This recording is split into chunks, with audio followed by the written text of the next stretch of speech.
A Chinese man made millions from the gold rush by washing clothes for free. A pint-sized Chinese man called John did laundry. He was the laughingstock in his town. For months, he washed miners' clothes without charge.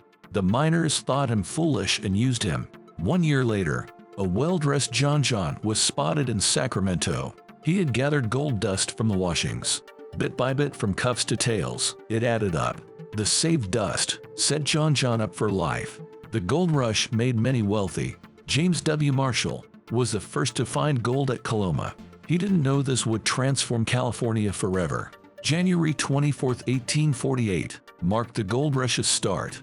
During this time, prospectors flocked to California from all over. They came from America and across the world.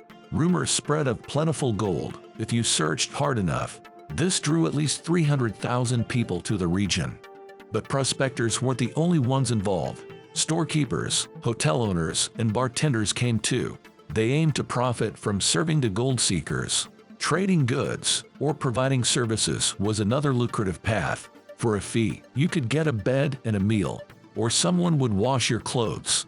And that's when John comes in. He found an ingenious way to get wealthy himself. He was based in Weaverville, California.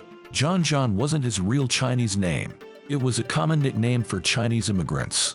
John did laundry for free. This made him the town's laughingstock, but he was secretly brilliant.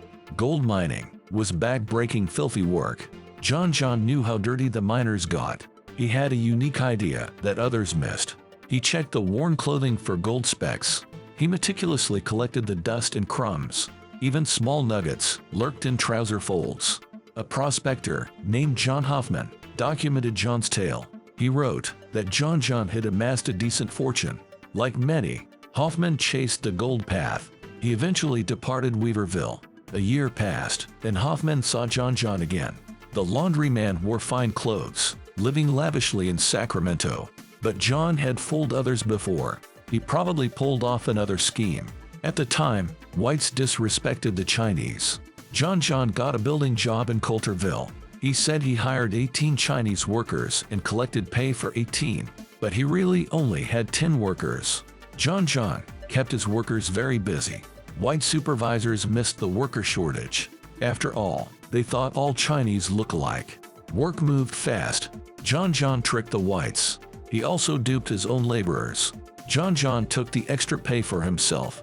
Then each of the 10 workers paid John half their pay.